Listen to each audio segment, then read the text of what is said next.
We are at blunting the Phisher's spear in South Seas CDF with Arun Vishnawat. Arun is an associate professor at the University of Buffalo, and this is his very first Black Hat talk.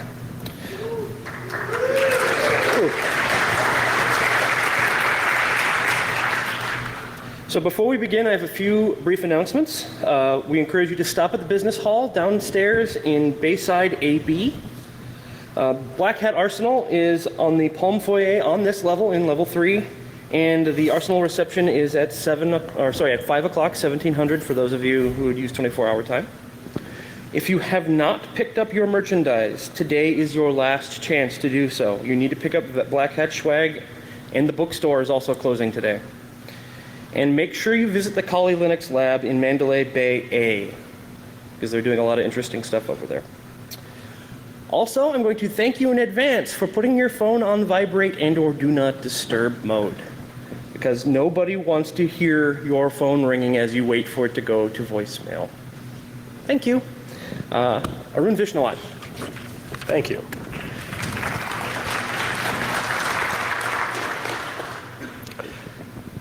So folks, I'm super excited to be here.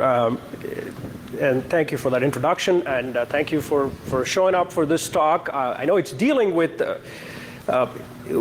human factors. You know, just to give you a little bit of background about who I am and what I do. I'm an associate professor at the University of Buffalo.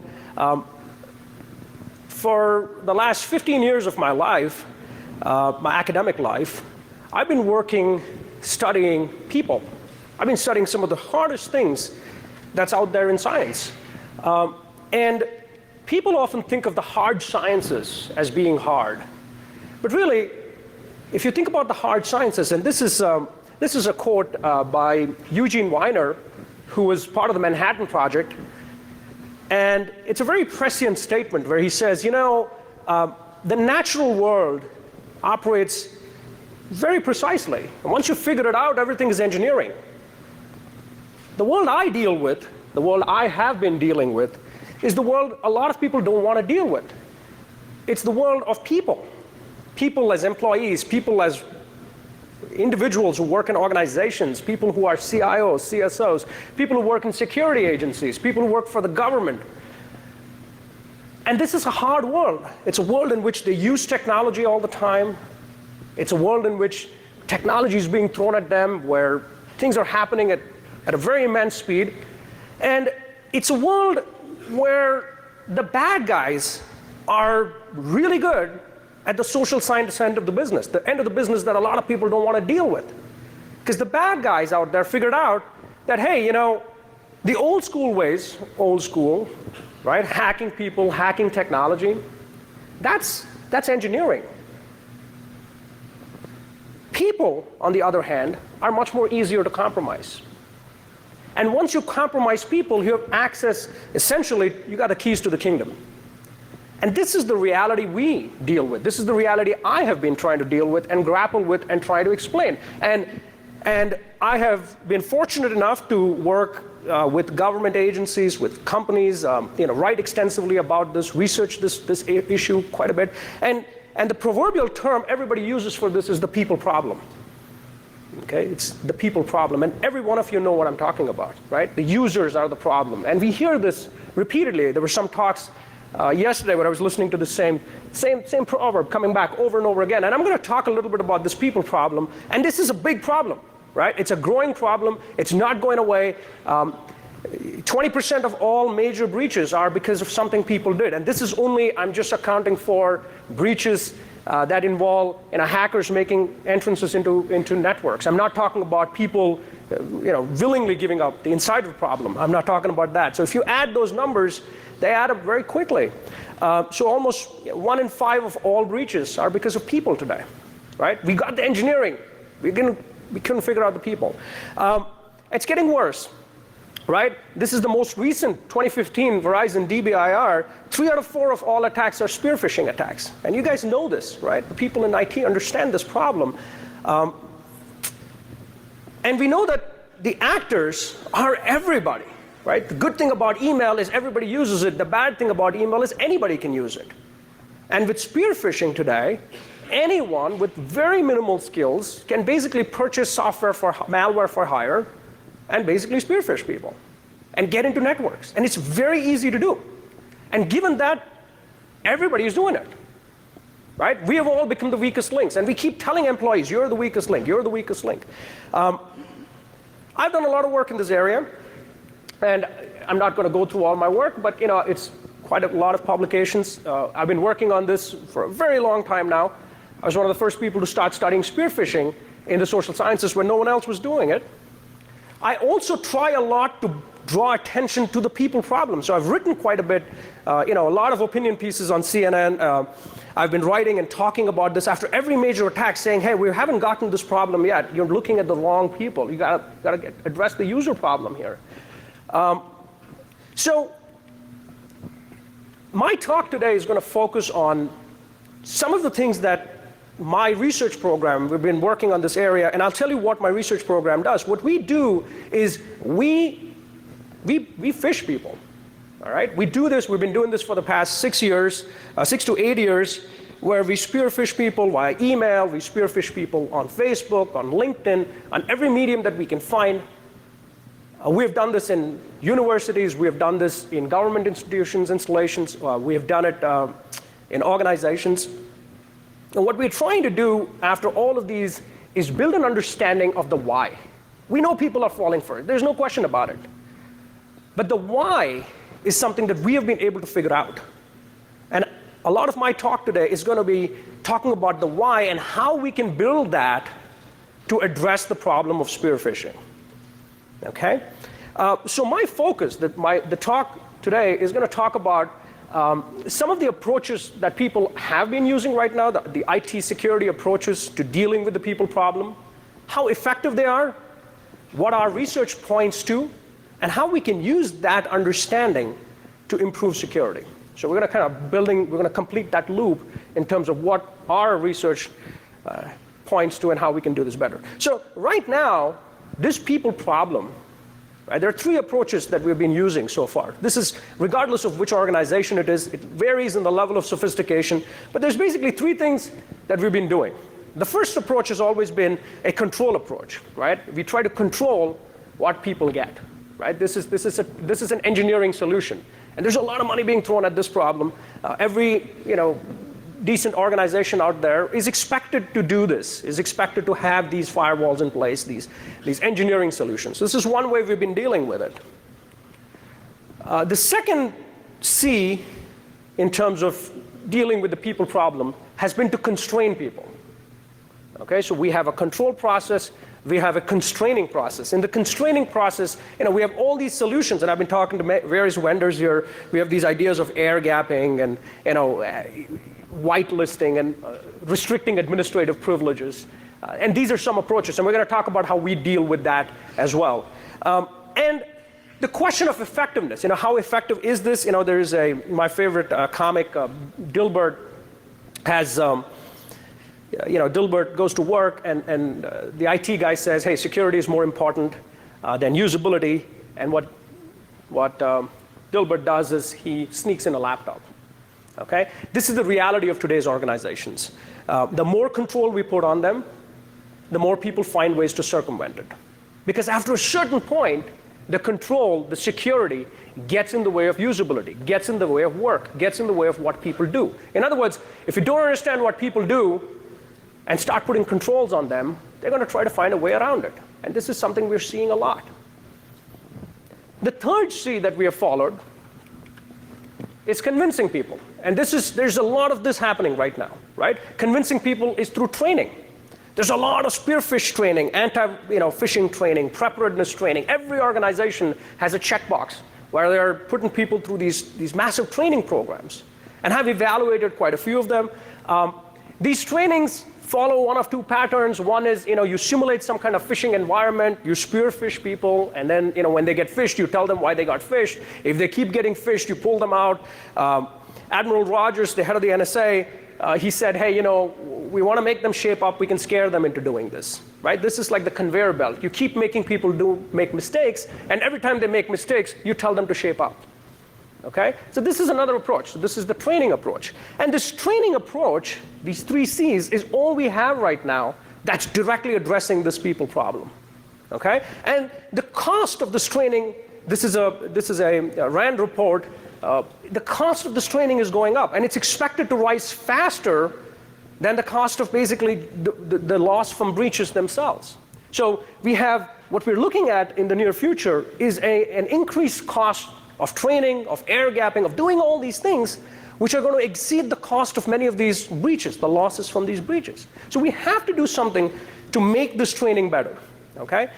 Now, when we look at the effectiveness of these approaches, right, most of these organizations, the training organizations, are for-profit entities. It's very hard to say, okay, how effective has this been? Now, I know this anecdotally. You guys probably know this. People who have the CSOs out here who have worked, provided training or tested training. Training's effectiveness is very questionable. There's no question that there is some effectiveness, but how effective is it in the long term? We just don't have a grip on it because the statistics are not coming out. The one thing we do know is when we look at some of the statistics that are coming out in terms of the time to compromise, if anything, is going up a little bit, but it's very marginal. And the time to discovery, that is how quickly we discover a breach, has not gone down. It's remained more or less flat.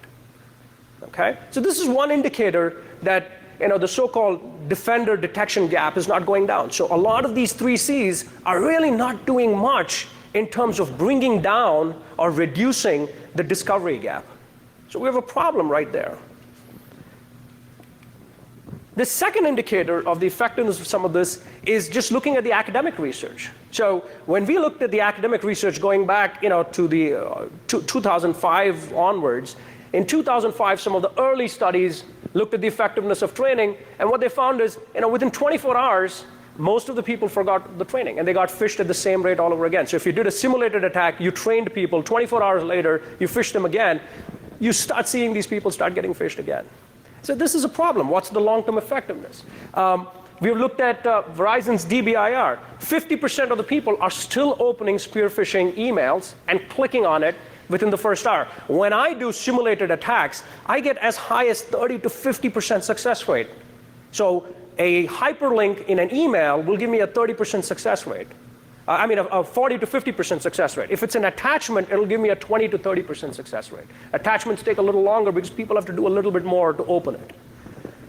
So when we look at this data, this is a more recent study by a group of scholars who are working at the Mitter Corporation. And what they found, and this is really interesting, they found that when you trained people repeatedly and you looked to see who these people were, they found 3 groups. Right? So most of your victims are 3 types. There are people who don't click on anything, which is about 22%, a minority of people, and they don't even open email. They just ignore a lot of emails. And that's one way to avoid getting phished. The second group is an all-clicker group. And the third group, and this is the most troubling, it's an inexplicable group. These are guys who you train, they'll get phished sometimes, then they'll again open it, they'll not get phished. The problem with this is we don't know what's going on. And that's a problem, right? When you're training people and you don't even know why these people are not responding to the training. So these guys went out and did what we did, which is ask people, why did you open this? And these are the kind of responses people gave. I had no idea. I clicked through many emails. I didn't know what I was doing. It all seemed very suspicious to me. I didn't think it was a big deal. And this is a problem. Oops, did I lose that feed? I lost the feed.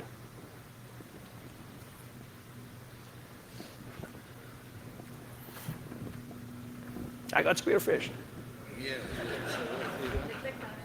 That's one bad slide.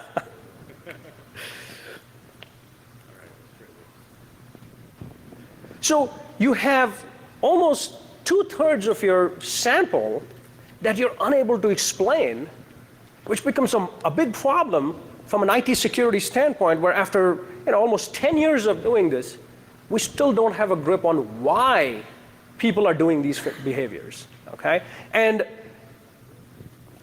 The problem here is a problem of understanding people, and that's what our research points to. We can explain why.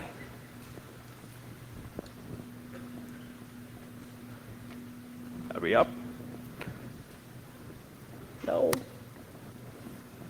Nope. Doesn't like me. All right. So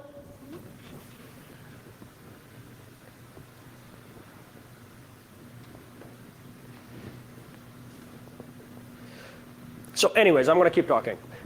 So 2/3 of your audience, 2/3 of your sample is getting trained. You're spending these training dollars, and you have no idea what they're going to do or whether your training is effective. And over again, the question that people tell me, the answer that people give me, we're back up. Yay. You lost it. Are we back? There we go. You gonna hold it all the way? I'm gonna hang out here with you. So, I'm gonna move to the next slide. He doesn't like me. Do you want to do HDMI? Do you want to just? Oh, you did. Okay. It's not a people problem. It's an engineering problem now. I got this all wrong.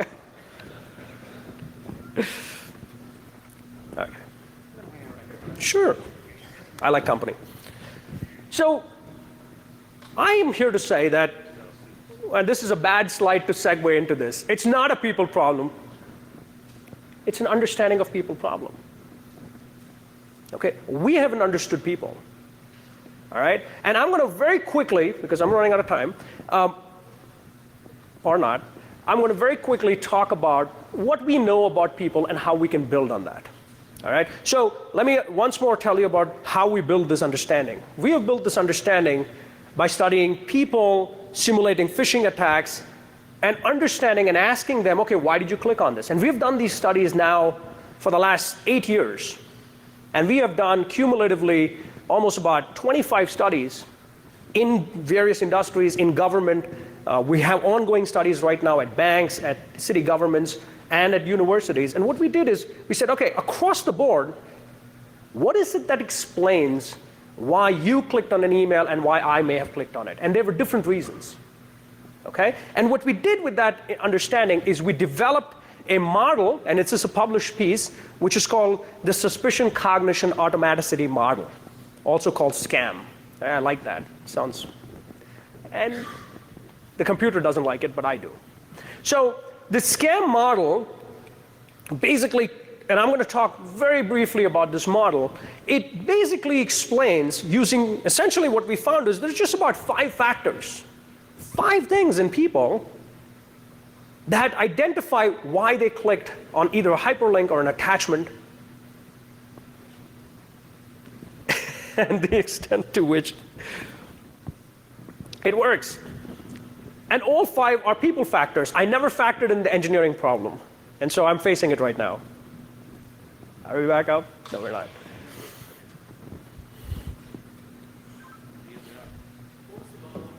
So it's called the SCAM, the Suspicion Cognition Automaticity Model. All right? The Suspicion Cognition Automaticity Model. Suspicion, cognition, automaticity. And what we found is there's basically 5 factors. I'm going to explain this real briefly, but basically these 5 factors, what I mean by these 5 factors is you have suspicion, you have how people process information,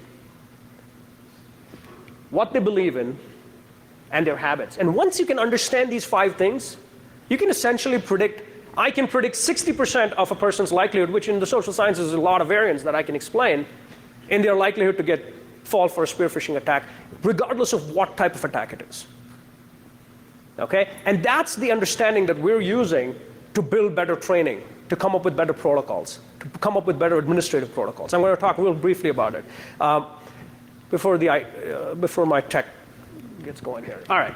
And so what we found is cognition is very important. Understanding how people think. All right? And this is very critical. And what we find is, you probably know this, people are cognitive misers. What does that mean? They don't use a lot of resources. They're constantly using shortcuts. And spear phishers understand this really well. Right? And the reason they understand this is because they're constantly sending these attacks out, and they're getting the feedback and building on that. And they're saying, okay, here's what works, let's use that. And let me give you a quick example of this, right? Here are two attacks that we have used, right? The one on the left is one you see when you go to Starbucks in most of the country, right? This is Google's fiber that provides Wi-Fi access, and the one on the right is a spear phishing attack, right? And the one on the right asks you for your Google login and password. And you'd be surprised at how successful that is. And the reason it's successful is because people are using a heuristic. It's Google or it's Starbucks. They're not paying attention to the nuances that tell you, hey, what's the quality of that graphic? And here's what happened, and you can see this right here. On the left is the Anthem letter I got, and the right is the Anthem spear phishing that we got. I don't know about you, but the spear phishing attack is way better. Yeah. Right? And that thing came on November 5th. This thing came right away. And so that spear phisher, I give him, full marks on this one, right? Because he just re-victimized everybody, 80 million people probably. So you see how heuristics work. The second thing is what people believe, and this is very critical, right? No one's paying attention to this. None of our training pays attention to this. And this is a critical point. The point is, when we go around asking people, hey, what is safer, a PDF document or a Word document? What do you think people tell us? What do you think? PDF. Why? Because they did what we shouldn't be doing. I can't edit it, so the bad guy can't edit it. So we make up these rules that are artificial rules that make absolutely no sense if you really sit down and talk to somebody. But they are the way we govern our behavior. And there's lots of them, and we have identified pretty much all of them. There's a lot more, and this is a very interesting phenomenon. And this phenomenon, for those of you who are in the social sciences or interested, it's called the Dunning-Kruger effect. Has anybody heard of this before? And the idea behind this is essentially this. There was a guy, not this guy, called MacArthur Wheeler in Pittsburgh, and he broke into two banks and held them up, and he put lemon juice on his face because he had heard that if you put lemon juice, you could use it for disappearing ink. So if you put lemon juice on your face, the video camera is not going to catch your feed. And then when they caught him and they asked him, why did you do this? He's like, I had lemon juice. How did you see me? This is a problem, right? The problem is you think you know the answer, so you go with that idea. And your risk beliefs are very critical in determining how cavalier you are about opening things. If you think mobile devices are safer, you're going to open stuff on it. That's why those people in those questions are saying, hey, I had a mobile device, I used it. The third thing is habits, and no one has been talking about this. I've been writing about this now for 10 years. Device habits. What do we do? We do things without thinking. Right now, most of you are switched into looking at your devices, doing things online. We're constantly doing this. And what we find is it's easier to attack people when they're on a device. The success rate is lower, but the click-through rate is very high. And so devices matter. And as we look into the future, devices are going to matter a lot more. As we go to bring your own devices, you go to mobile devices, always-on devices, integrated inboxes. So what we find is when people are distracted, it's easier to make them, take things from them. They're not paying attention, right? So what we find is with using this idea, these three factors, we can predict how likely someone is to fall for different attacks. If we know your work patterns, if I know your habits, and I can measure all of this. I can measure your habits, I can measure the heuristics, I can measure your risk beliefs, and I can do this proactively when you come into an organization. I can do it with existing training. Much of our training right now does none of this. It doesn't address these individual problems. It's a boilerplate training. We presume everybody's suffering from the same disease. And what we're saying is we can index this, and we're working on exactly this part. Using a few of these factors, and you can't game this because you don't know the answers to these questions. We can develop what's called as a cyber risk index. A cyber risk index is a quantitative metric of your risk threshold. How likely are you to fall for a spear phishing attack of a certain kind? Not just that, all I need is 40 questions in a survey. And we've been able to do this. We're right now doing this in government. And we're using this index to say not only will you get fished, but why you will get fished. And the why is really important. It's not just enough saying you're going to get fished repeatedly and I can't explain it. Or, yeah, you know what? People are curious. Yeah, whoop-de-doo. Why? Is everybody curious? So this is essentially what we're working on, an index of cyber hygiene. Just like a credit agency, we're able to come up with this, and this gives us an algorithm to work with. I know I'm out of time, so this gives us an algorithm to work with. And the algorithm is very simple. With each action, I can predict why you're going to fall for it, and I can come up with an intervention. So it's not one intervention that fits all. It's specific interventions based on what you have or don't have. So if habit is a problem, we have habit change that we can do. We can change your patterns of work. We can look to see what devices you're using, and we can constrain it to some extent. Our whitelisting might be different. If training is a problem, we don't train everybody in every which way, right? When we have car accidents, we don't train everybody in every which way. We train them based on what the problem is. So if heuristics are a problem, we'll give you better heuristics. If your risk beliefs are a problem, we're going to give you better risk beliefs. We're going to change those risk beliefs. And we have 60 years of social science that tells you how to change people's beliefs.